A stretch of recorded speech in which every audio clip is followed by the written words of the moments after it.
BC సోదరుల పైన పోరాడుతున్న అంటే బీసీ సోదరుల తరపున పోరాడుతున్న తెలుగుదేశం పార్టీ బీసీ నాయకత్వం పైన కూడా అనేక కేసులు పెట్టారు.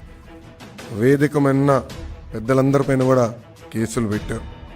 మీరు చూస్తే యనమల రామకృష్ణ గారు ఒక పెళ్లికి వెళ్ళినందుకు ఎస్సీ ఎస్టీ కేసు పెట్టారు. అయ్యన్న పాత్రుడు గారి పైన ఏకంగా రేప్ కేసు పెట్టారు. ఇంకా కొల్లు రవీంద్ర గారిని, అచ్చెన్నాయుడు గారిని కూడా ఎలా ఇబ్బంది పెట్టారో ఆంధ్ర రాష్ట్ర ప్రజలు, ప్రత్యేకంగా మా బీసీ సోదరులందరూ చూశారు. ఒక మాటలో చెప్పాలంటే బీసీ సోదరుల ద్రోహి ఈ జగన్.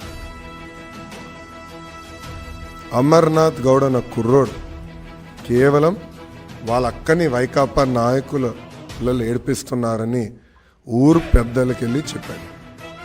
అది తెలుసుకున్న తర్వాత అమర్నాథ్ గౌడ్ చదువుకుంటున్న పుస్తకాల నుంచి కాగితాలు చింపి అతని నోట్లో కుక్కేసి బతుకుండగా కాలు చేతులు కట్టి పెట్రోల్ పోసి తగలబెట్టి చంపేసింది ఈ ప్రభుత్వం. ఆ కుటుంబాన్ని కనీసం పరామర్శించడానికి ఈ ప్రభుత్వానికి మనసు రాలి.